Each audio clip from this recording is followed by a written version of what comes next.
नमस्कार दोस्तों, YouTube के महाविद्या ज्योतिष चैनल में मैं पंडित गुरुराज आप सभी दर्शकों का स्वागत करता हूं। दोस्तों, लाल किताब के सूत्रों पर आधारित मैं 3-4 वीडियो ला चुका हूं, 4-5 वीडियो में ला चुका हूं।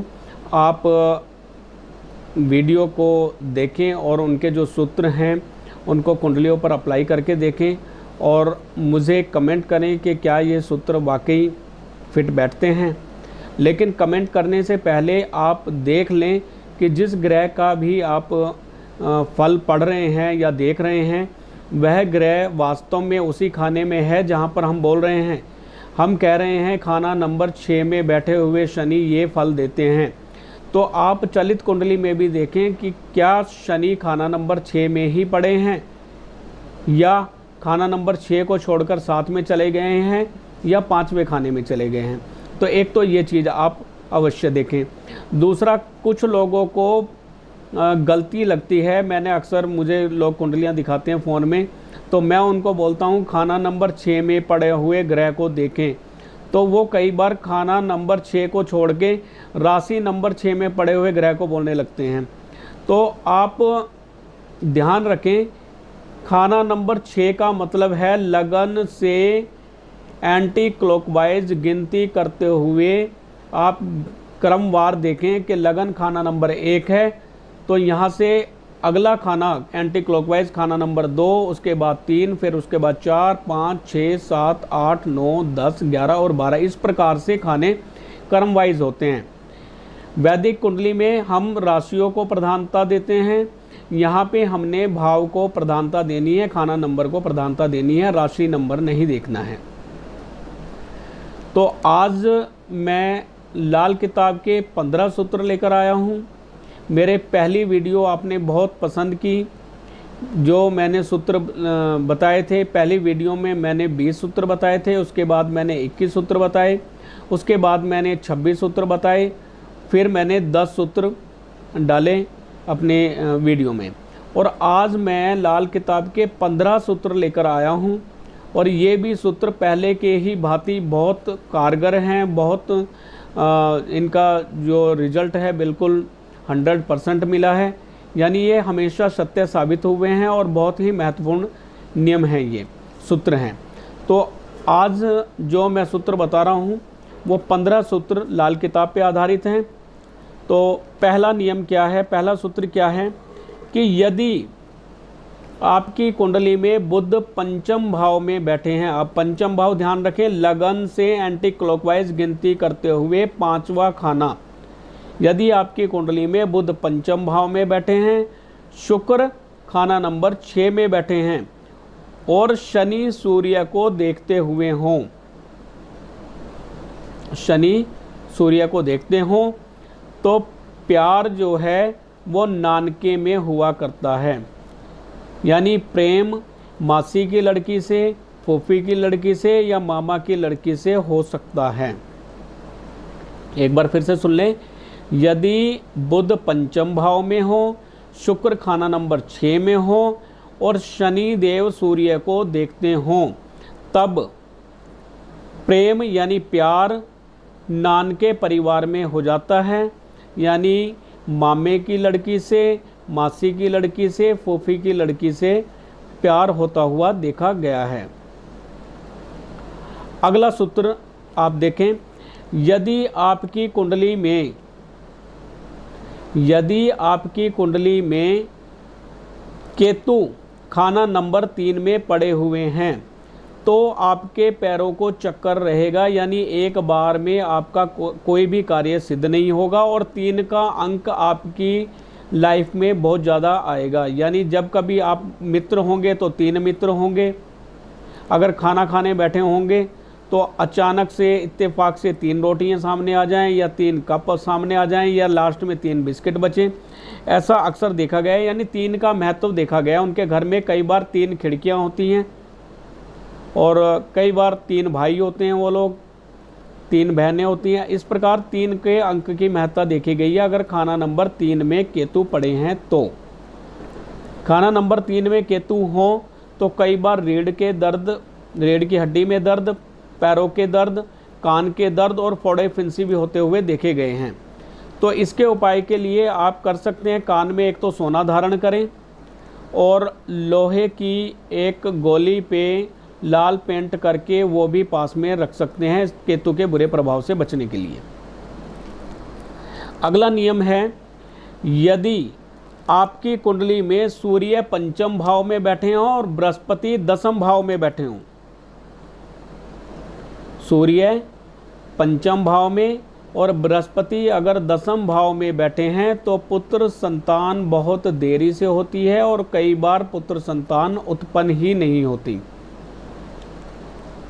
फिर से सुन ले, यदि सूर्य पंचम भाव लगन से पांचवें खाने में बैठे हैं और बृहस्पति लगन से 10वें भाव में बैठे हैं, तब कई बार संतान प्राप्ति में बहुत देरी हो जाती है या संतान का सुख प्राप्त नहीं होता। अगला नियम देखें, यदि आपकी कुंडली में शुक्र खाना नंबर 9 में है तो अक्सर देखा गया है कि अगर लड़का है तो उसकी जो पत्नी होगी, यानी पुरुष है तो स्त्री की उम्र पुरुष से ज़्यादा होगी, और यदि स्त्री है तो उसके पति की उम्र उनसे कम होगी। ऐसा अक्सर देखा गया है। और शुक्र खाना नंबर 9 में हो तब भी पुत्र संतान बहुत मुश्किल से होती है और कई बार कोई भी संतान, पुत्र या पुत्री कोई भी संतान नहीं होती है। स्त्री को कोई ना कोई बीमारी, कोई ना कोई कष्ट रहता है, ब्लड में कोई ना कोई प्रॉब्लम उनको होती है। इसके उपाय के तौर पर आप चांदी की चूड़ी लाल मीना लगाकर पहन सकते हैं, पत्नी को पहना सकते हैं बाएं हाथ में, और नीम के पेड़ में चांदी के 9 चौरस पीस गाड़ के आप इस शुक्र के बुरे फल से बच सकते हैं, क्योंकि नवम भाव में शुक्र हो तो मंगल बद हो जाया करता है और संतान उत्पत्ति में प्रॉब्लम आने लगती है, यानी संतान उत्पन्न नहीं होती है। तो इसके उपाय के लिए आप चांदी की चूड़ी पत्नी के बाएं हाथ में पहना सकते हैं और चांदी के ही 9 पीस नीम में गाड़कर बुरे फलों से बच सकते हैं। यदि आपकी कुंडली में बुध राहु इकट्ठे हों, यदि आपकी कुंडली में बुध राहु इकट्ठे हों तो मेंटली डिस्टर्ब रखते हैं, और यदि ऐसे लोग जिनके बुध राहु इकट्ठा हों और किसी पीरों की जगह पे हरी चादर चढ़ा दें तो उसका बहुत बुरा फल मिलता है, दिमागी परेशानी आने लगती है, मेंटली डिस्टर्ब रहने लग जाते हैं, डिप्रेशन की हालत में चले जाते हैं कई बार। यदि सूर्य खाना नंबर 6 में हो और यदि कुंडली में सूर्य खाना नंबर 6 में हो तो अक्सर देखा गया है कि जन्म हॉस्पिटल में होता है या मामे के घर में होता है। सूर्य खाना नंबर 6 में हो तो कई बार सरकारी कामों में तंगी आने लगती है, परेशानी आने लगती है, पिता की सेहत को कष्ट रहने लगता है। तब आप किसी धार्मिक जगह पे चढ़ा हुआ कोई सिक्का या कोई वस्तु लाके आप अपने पर्स में रख सकते हैं और बुरे फलों से बच सकते हैं। या भूरी चींटियों को सतनाजा डाल के लाल मुंह वाले मौंकी को गुड़ और चने खिलाकर भी 6ठे भाव में स्थित सूर्य के बुरे फलों से बचा जा सकता है।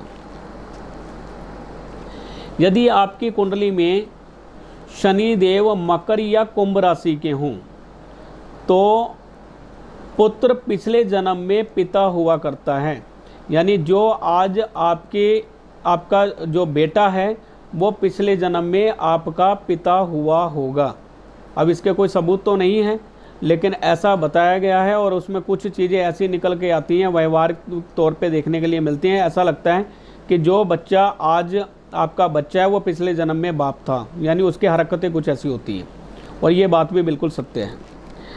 यदि 10वें भाव में मंगल हों, यदि कुंडली के 10वें भाव में मंगल हो तो 3 भाई हुआ करते हैं, जिसमें 2 भाई बचते हैं, यानी एक भाई या तो चले जाते हैं, दूर हो जाते हैं, या मृत्यु हो जाती है, 2 भाई रहते हैं। बुध शुक्र यदि पंचम भाव में हो, यदि आपकी कुंडली के 5वें भाव में बुध शुक्र बैठे हैं तो शादी में यानी वैवाहिक सुख जो है ना के बराबर होता है, या शादी कहें वो टाइम पास ही रह जाती है, आपस में प्रेम प्यार में कमी देखी गई है बुध शुक्र यदि पंचम भाव में हो। यदि 12वें घर में जो ग्रह आपकी कुंडली में है, जब तक उसका रिश्तेदार जिंदा होगा या मौजूद होगा, तब तक आपको रात का आराम, नींद का आराम जो है आपको मिलता रहेगा। उसके जाने के बाद आपकी रात की नींद या रात का आराम बाधित हो सकता है। फिर से समझें, यदि कुंडली के द्वादश भाव में कोई ग्रह पड़ा हुआ है, क्षमा करें, पड़ा हुआ नहीं, स्थित है, यदि आपकी कुंडली में द्वादश भाव में कोई ग्रह स्थित हैं, तो जब तक उस ग्रह से संबंधित रिश्तेदार जिंदा होंगे तब तक आपको रात्रि का आराम मिलेगा। उनकी मृत्यु के बाद या उनके चले जाने के बाद उस ग्रह से संबंधित वस्तु से ही आपको रात का आराम या रात का सुख प्राप्त होगा।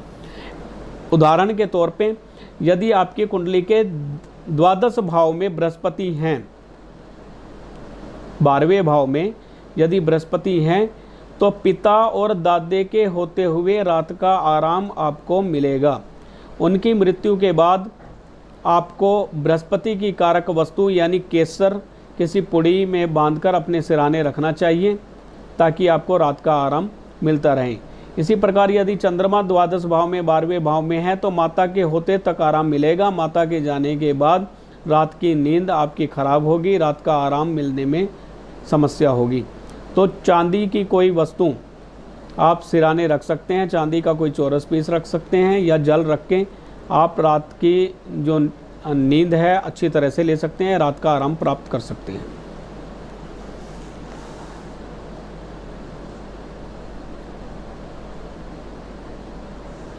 यदि खाना नंबर 2 खाली हो, यदि आपकी कुंडली में खाना नंबर 2 खाली हो और खाना नंबर 12 के ग्रह खाना नंबर 8 के शत्रु हों, फिर से सुन लें, यदि आपकी कुंडली के खाना नंबर 2 यानी लगन भाव से एंटी क्लॉकवाइज गिनती करते हुए खाना नंबर 2 खाली हो और वहीं से ही गिनती करते हुए खाना नंबर 8 में कोई ग्रह, जो भी उस ग्रह खाने में स्थित हैं, वो ग्रह यदि 12वें घर में जो ग्रह स्थित हैं उसके शत्रु हों, यानी 8वें भाव के ग्रह और 12वें भाव के ग्रह अगर शत्रु हों और दूसरा भाव खाली हो, तो मंदिर जाना और तीर्थ यात्रा करना आपके लिए कभी शुभ फल वाला नहीं होगा।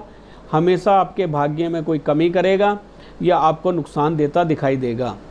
तो जिनकी कुंडली में खाना नंबर 2 खाली हो और खाना नंबर 8 और खाना नंबर 12 के ग्रह आपस में शत्रु हों, तो यदि ऐसे व्यक्ति मंदिर जाएं तो खाना नंबर 8 और 12 के ग्रह आपस में मिलकर शत्रुता दिखाएंगे और बुरा फल प्रदान करेंगे।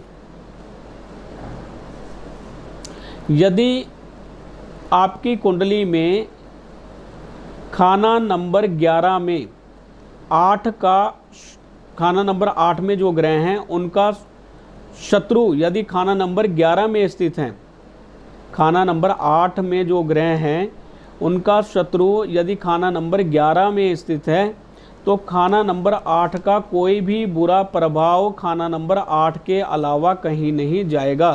अक्सर देखा गया है कि खाना नंबर 8 का ग्रह खाना नंबर 2 को भी डिस्टर्ब करता है, 12वें खाने को भी डिस्टर्ब करता है, और जहाँ पे भी उनकी दृष्टि होगी वहाँ पे प्रॉब्लम क्रिएट करेगा।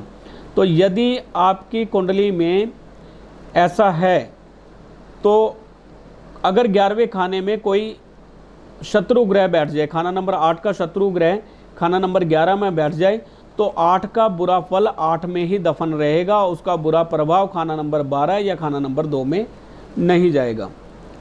लगन में यदि मंगल हों, यदि आपकी कुंडली में लगन में मंगल हों, चाहे वो मेष राशि के हों, चाहे वृश्चिक राशि के हों या कर्क राशि के हों, तो गले से ऊपर चोट का निशान अवश्य होता है। मैं अक्सर बहुत सारे लोगों को देख चुका हूं जिनके लगन में मंगल हैं और उनके कहीं ना कहीं माथे पे या सर में चोट का निशान जरूर होता है और गले से ऊपर भी चोट का निशान देखा गया है।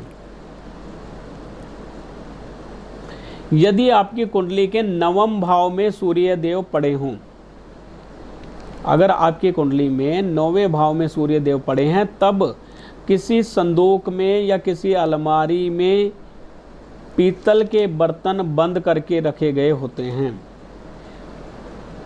आप उन बर्तनों को निकालें और उसमें से कोई ना कोई एक बर्तन यूज करें, बहुत ही भाग्यशाली होगा आपके लिए, आपके भाग्य को बढ़ाने वाला होगा। तो खाना नंबर 9 में सूर्य होने पर पीतल के बर्तन यदि आपने संदूक में रखे हुए हैं तो उनको निकालें और उनको यूज करें।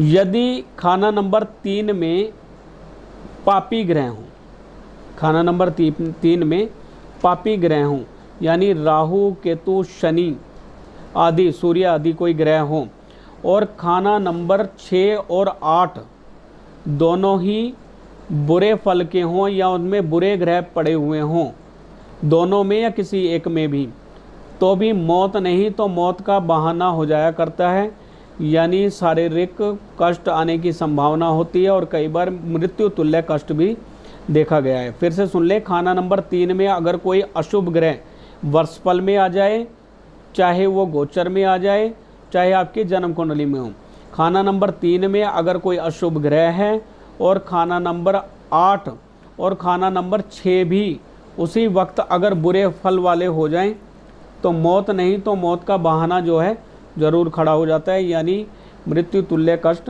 इंसान को मिलने लगता है। लेकिन यदि आपकी कुंडली में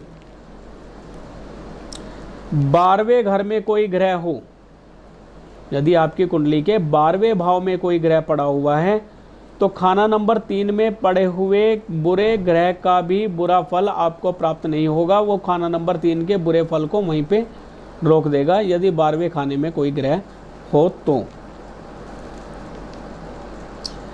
अक्सर कुंडली में बुध 12वें भाव में हो तो अशुभ फल का कहा गया है। बुध को 12वें भाव में नीच गिना गया है। कालपुरुष कुंडली में बुध 12वें भाव में नीच के हुआ करते हैं। और अगर हम वैदिक कुंडली की बात करें तो भी 6, 8, 12वें भाव में पड़े हुए ग्रह बुरे फल के होते हैं। लेकिन यदि आपकी कुंडली के बुध अगर कुंडली में 12वें भाव में पड़े हुए हैं और उसी समय खाना नंबर 3 में बृहस्पति या शनि आ जाएं, शनि या बृहस्पति खाना नंबर 3 में आ जाएं और 12वें भाव में बुध पड़े हुए हों, तो यह किसी भी प्रकार का बुरा फल नहीं देगा, बल्कि एक अमृत कुंड की तरह होगा जो सबको सुख देता होगा, आपके घर परिवार को, बेटी के खानदान को, उनके ससुराल को और पिता को भी फायदा देने वाला होगा। और ऐसी बेटी किसी के घर में पैदा हो जिसका बुध 12वें भाव में हो और शनि या बृहस्पति 3रे भाव में हो, तो ऐसी लड़की अगर नानके परिवार में भी जाए तो उनके परिवार में जाके धन दौलत से भर देगी उस घर को। 12वें अगर शुक्र राहु हो, यदि आपकी कुंडली में शुक्र राहु 12वें भाव में पड़े हों, तो ये अगर लड़की है तो विधवा योग बनाते हैं और लड़का हो तो विदुर योग बनाते हैं। यदि शुक्र राहु 12वें भाव में हो तो 21 से लेके 25 तक, यानी 21 से लेके 25 साल की उम्र के बीच में विधवा होना तय होता है, यदि आपकी कुंडली में शुक्र राहु 12वें भाव में हो। लेकिन याद रहे, यदि 3रे भाव में अगर शनिदेव पड़े हैं, शनिदेव स्थित हैं, तो 12वें भाव के राहु का कोई भी प्रभाव शुक्र पर नहीं पड़ेगा और कोई भी बुरा फल देखने के लिए नहीं मिलेगा। अगला सूत्र है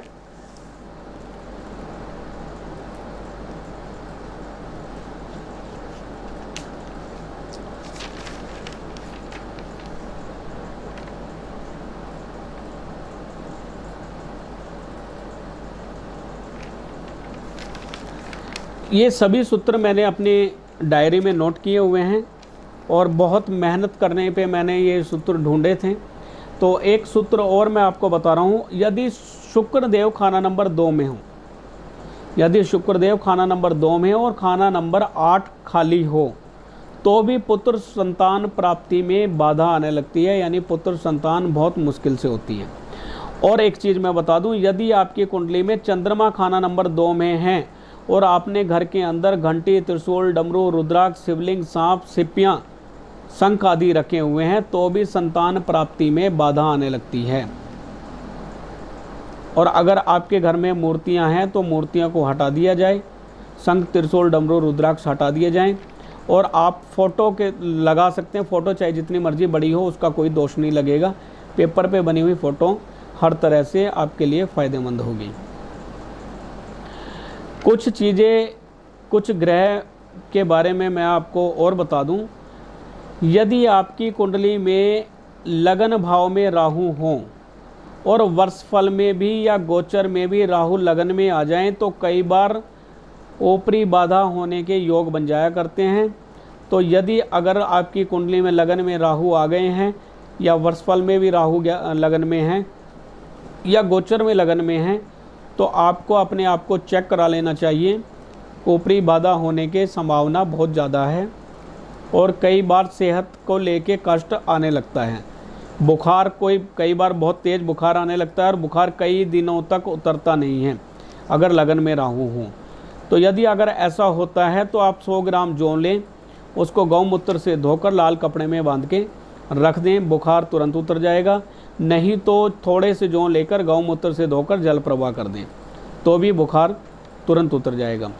8वें भाव में अगर राहु हों तो ध्यान रहे, हमें किसी के झगड़े में नहीं पड़ना चाहिए, लड़ाई झगड़ों से दूर रहना चाहिए, क्योंकि 8वें भाव में जब भी राहु आते हैं उड़ती हुई मुसीबत डाल दिया करते हैं और ऐसी मुसीबत डालते हैं कि जो जल्दी से पीछा नहीं छोड़ती और अचानक से ऐसी मुसीबत आती है।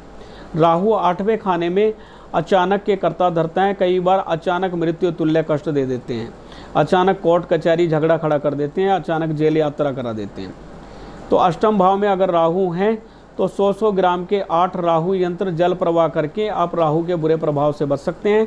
साथ ही 4 ग्राम का चांदी का चौरस पीस आप अपने पर्स में रखकर राहु के बुरे प्रभाव से बच सकते हैं। तो दोस्तों, ये थे मेरे आज के लाल किताब के 15 सूत्र और सभी सूत्र बिल्कुल कारगर हैं, सटीक हैं। आप इन सभी सूत्रों को आजमा कर देखें और मुझे बताएं कि ये सूत्र कितने कारगर हैं और कितने लागू होते हैं। तो दोस्तों, आज की वीडियो उम्मीद है आपको पसंद आई होगी। वीडियो को लाइक करें, शेयर करें, चैनल को सब्सक्राइब भी कर लें। फिर मिलेंगे, तब तक के लिए नमस्कार।